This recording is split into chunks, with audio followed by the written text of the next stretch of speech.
Hello friends, welcome to my channel exam तैयारी। आज हम लोग इंग्लिश के पेडागोजी के क्वेश्चन देखने वाले हैं। इसमें अलग तरह के क्वेश्चन मैंने कुछ ऐड किए हैं जो कि आपका जो पेपर हुआ था 2013 में वो पूछे गए थे और कई बार इस तरह के क्वेश्चन पूछे भी जाते हैं। आई थिंक 2018 के क्वेश्चन में भी इस तरह के ग्रामेटिकल क्वेश्चन भी आए थे, तो प्लीज़ वीडियो को पूरा देखिएगा। पहला क्वेश्चन हम देखते हैं, standardize assessment means dash assessment, यानी स्टैंडर्डाइज असेसमेंट क्या होता है।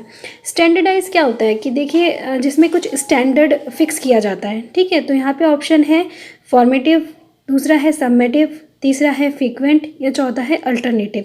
तो किसको आप इनमें से स्टैंडर्डाइज असेसमेंट कहोगे? तो बताइए क्या होगा इसका आंसर।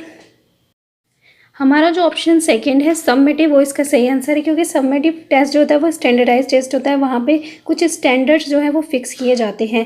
जैसे बोला जाता है कि आपको इस एग्ज़ाम को पास करने के लिए मिनिमम इतने % मार्क्स लाने होंगे, इस तरह के। तो वो हमारा एक स्टैंडर्डाइज टेस्ट होता है। नेक्स्ट क्वेश्चन देखते हैं, which of the following is consider as a task under gathering language skill. ठीक है, तो गैदरिंग लैंग्वेज स्किल जो है उसके अंदर आएगा इनमें से कौन सा टास्क। पहला ऑप्शन है नोट टेकिंग, दूसरा है नोट मेकिंग, तीसरा है पजलिंग आउट और चौथा है एनालिसिस। तो सबसे पहले तो देखिए आपको सबके मतलब पता होना चाहिए और गैदरिंग लैंग्वेज स्किल क्या होती है वो पता होना चाहिए। तो गैदरिंग का मतलब क्या होता है, किसी चीज़ को इकट्ठा करना। तो लैंग्वेज स्किल वो वाली जिसमें हम कोई चीज़ जो है वो इकट्ठा करते हैं, यानी कोई इन्फॉर्मेशन जो है वो इकट्ठा करते हैं, तो वो हमारी गैदरिंग लैंग्वेज स्किल होती है। तो इसमें से जो ऑप्शन है इनमें से कौन सा आंसर है आप बताना होगा आपको। बताइए क्या होगा।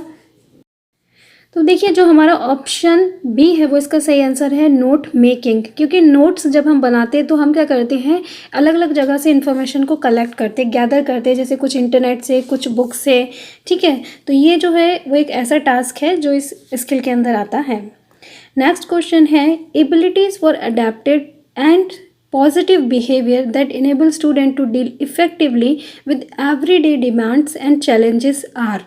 यानी कि आपको वो एबिलिटी बतानी है जो क्या है बच्चे को जो भी उसकी डेली लाइफ में चैलेंजेस आते हैं या जो भी डिमांड है उससे डील करने के लिए अडेप्टेड बनाती है और उसके बिहेवियर को पॉजिटिव बनाती है, कि वो जो अपने सामने जितनी भी सिचुएशन और चैलेंजेस आ रहे हैं उनको वो उनसे डील कर सके इफ़ेक्टिवली।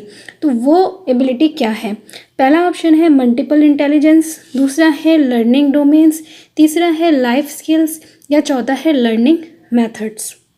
तो क्या होगा इसका सही आंसर। इसका जो सही आंसर है वो हमारा ऑप्शन सी है लाइफ स्किल्स। यानी आपको लाइफ के जो कुछ स्किल्स हैं जिन्हें आपको सीखना होता है, जिससे क्या है आप लाइफ के जितने भी चैलेंजेस हैं उनको डील कर सके, ठीक है। तो ये कुछ अलग तरह का क्वेश्चन था ये। नेक्स्ट क्वेश्चन देखते हैं, a subject centred approach is where learning experiences are organised around. यानी सब्जेक्ट सेंटर्ड अप्रोच कौन सी होती है।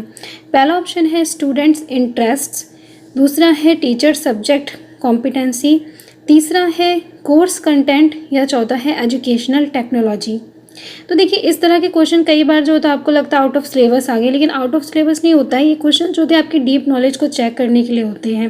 जैसे यहाँ पूछा गया है सब्जेक्ट सेंटर्ड अप्रोच क्या है, तो देखिए नाम में ही छुपा है सब्जेक्ट सेंटर्ड अप्रोच, यानी जो ऐसी अप्रोच जिसमें जो किस पे डिपेंड करती है, जो पूरी तरह केंद्रित है आपके सब्जेक्ट पे, आपके विषय पे, ठीक है। तो वो उसमें आप क्या करोगे, कैसे पढ़ाओगे। तो हमारा जो ऑप्शन नंबर थर्ड है कोर्स कंटेंट, ये सही होगा। देखिए कोर्स कंटेंट यानी कि आपका जो भी सब्जेक्ट है उसका जो कोर्स है उसको ध्यान में रखकर आपको पढ़ाना है, तो वो जो होगा हमारा सब्जेक्ट सेंटर्ड अप्रोच होगी, ठीक है। नेक्स्ट क्वेश्चन देखते हैं, multiple choice items consist of a. यानी मल्टीपल चॉइस आइटम्स जो होते हैं वो इनमें से क्या चीज़ कंसिस्ट करते हैं, उसमें क्या चीज़ होती है। पहला ऑप्शन है सेट ऑफ क्वेश्चंस, दूसरा है ऑप्शंस टू चूज क्वेश्चंस, तीसरा है सीक्वेंस ऑफ ग्रामेटिकल एरर्स या चौथा है stem and a set of options. Stem and set of option यानी कि कुछ ऑप्शंस होते हैं। तो मल्टीपल चॉइस आइटम्स क्या होते हैं, जैसे उनका नाम ही है मल्टीपल चॉइस आइटम, यानी वहाँ पे आपके पास मल्टीपल चॉइस आइटम होते हैं चूज़ करने के लिए, जिसमें से आपको किसी एक को सेलेक्ट करना होता है, ठीक है। तो हमारा जो इसका आंसर फोर्थ है वो बिल्कुल सही है, जिसमें हमारे पास सेट ऑफ ऑप्शंस होते हैं, ठीक है।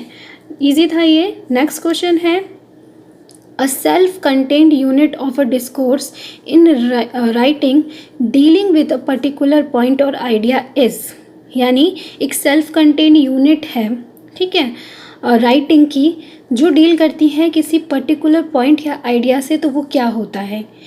एक ऑप्शन है इसमें, पहला हमारा एक ऐसे होता है, यानी एन ऐसे, या अ पोयम, या अ पैराग्राफ, या फिर अ स्टेटमेंट।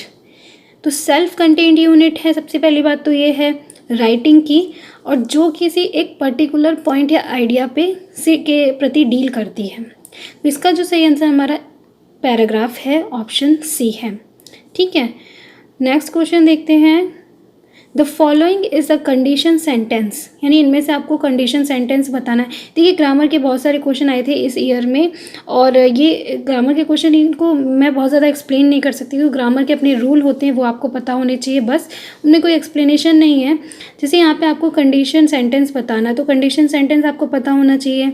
पहला ऑप्शन है I have to go to work, दूसरा है if the sea is stormy the waves are high, तीसरा है शट द डोर, चौथा है it's a sunny day isn't it.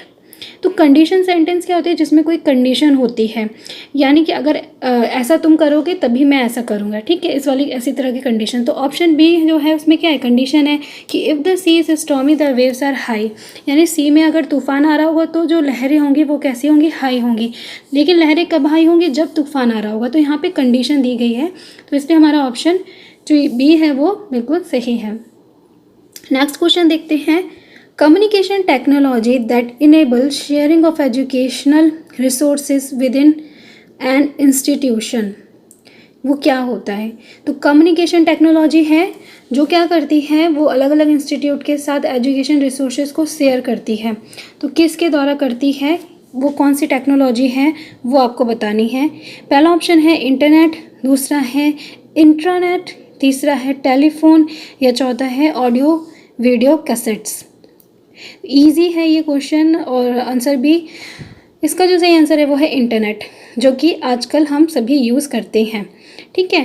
Next question है a communication technique that requires the listener to feed back what they have heard in their own words to confirm the understanding of both parties is dash listening, यानी वो कौन सी communication technique है जिसमें क्या होता है, ये रिक्वायरमेंट होती है कि बच्चा जो भी लिसनर जो भी है वो क्या है, जो भी बात वो सुन रहा है उसको फिर वो फीडबैक दे अपने खुद के शब्दों में, ताकि ये पता लग सके कि उसने जो भी चीज़ सुनी है उसे कितना अंडरस्टैंड किया, यानी कितना उसको समझा है, ठीक है।